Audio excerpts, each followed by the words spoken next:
dando continuidade à tendência iniciada por Campos Salles com a política dos estados. Afonso Pena, candidato apoiado pela chapa pró-governo, tornou-se o 6º presidente da República do Brasil. Natural do município de Santa Bárbara, em Minas Gerais, ele era filho do português Domingos José Teixeira Pena e da brasileira Ana Moreira Teixeira, cuja família detinha uma forte influência política local. Iniciou seus estudos em uma das melhores escolas da sua cidade natal, concluindo aos 17 anos o curso de Humanidades. E aos 19 mudou-se para São Paulo, onde ingressou na Faculdade de Direito, tornando-se colega de turma de Rui Barbosa, Castro Alves, Joaquim Nabuco, entre outros. Ainda como estudante, uniu-se a Rodrigues Alves para fundar o jornal Imprensa Acadêmica, que discutia temas de cunho político e jurídico. Nesta época, entendia-se como abolicionista, embora sua defesa do fim da escravidão no Brasil viesse sempre com uma crítica sobre as consequências econômicas que isso poderia causar aos proprietários de terras.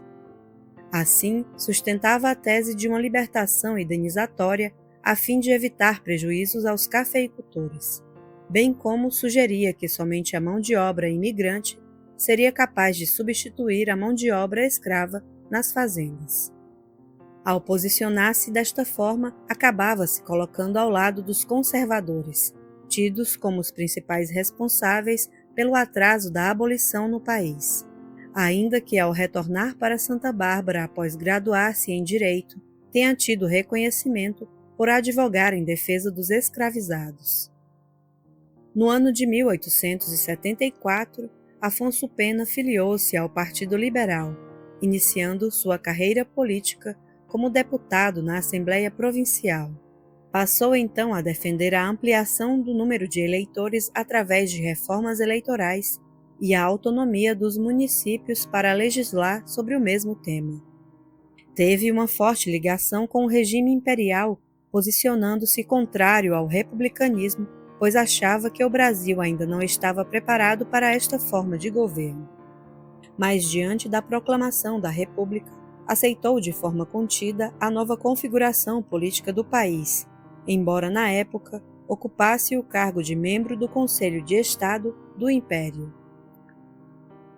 Quando tornou-se presidente de Minas Gerais em 1892, ele já estava totalmente inserido e consciente das regras do novo regime de governo, e era respeitado pelos demais republicanos aos quais havia se oposto anteriormente, inclusive ganhando a fama de conciliador.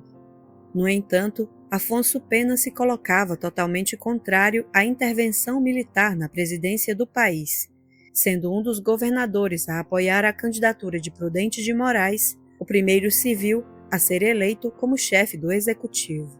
Acabou tendo seu nome lembrado para assumir o cargo de diretoria do Banco da República, colocando em prática seus conhecimentos na área de economia, já dando sinais desde essa época do seu posicionamento protecionista no que dizia respeito ao tema.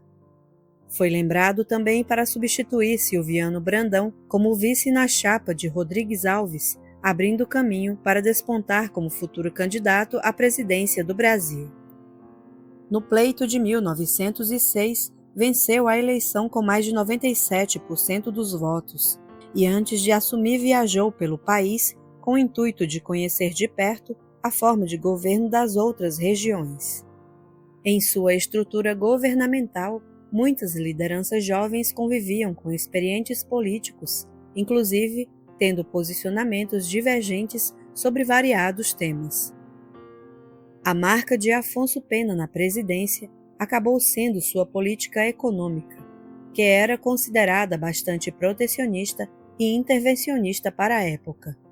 Foi, por exemplo, em seu governo que os estados produtores de café puderam assinar o Convênio de Taubaté, que previa a interferência do governo federal a fim de garantir o preço mínimo do produto e evitar eventuais prejuízos. Mas, além disso, sua presidência destacou-se também pelo investimento em infraestrutura, incluindo a construção de portos e o desenvolvimento de linhas férreas e telegráficas, pela modernização do Exército Brasileiro, com a instituição do serviço obrigatório e a profissionalização dos militares, e o incentivo à imigração de europeus e japoneses para o Brasil. Já no final de seu governo, Afonso Pena enfrentou dificuldades para indicar um sucessor a concorrer à presidência, razão pela qual a eleição de 1909 acabou se tornando a primeira com imprevisibilidade de resultado, tendo de um lado Rui Barbosa e do outro Venceslau Braz e Hermes da Fonseca. Ele não viveria para acompanhar o desfecho desta disputa, pois acabou falecendo vítima de uma pneumonia em junho de 1909, sendo substituído pelo vice Nilo Peçanha, que concluiria o mandato. Em sua homenagem, além de ruas e avenidas, a cidade de Penápolis, de Conselheiro Pena e o principal aeroporto do estado do Paraná foram batizados como forma de eternizar o nome do sexto presidente da República Brasileira.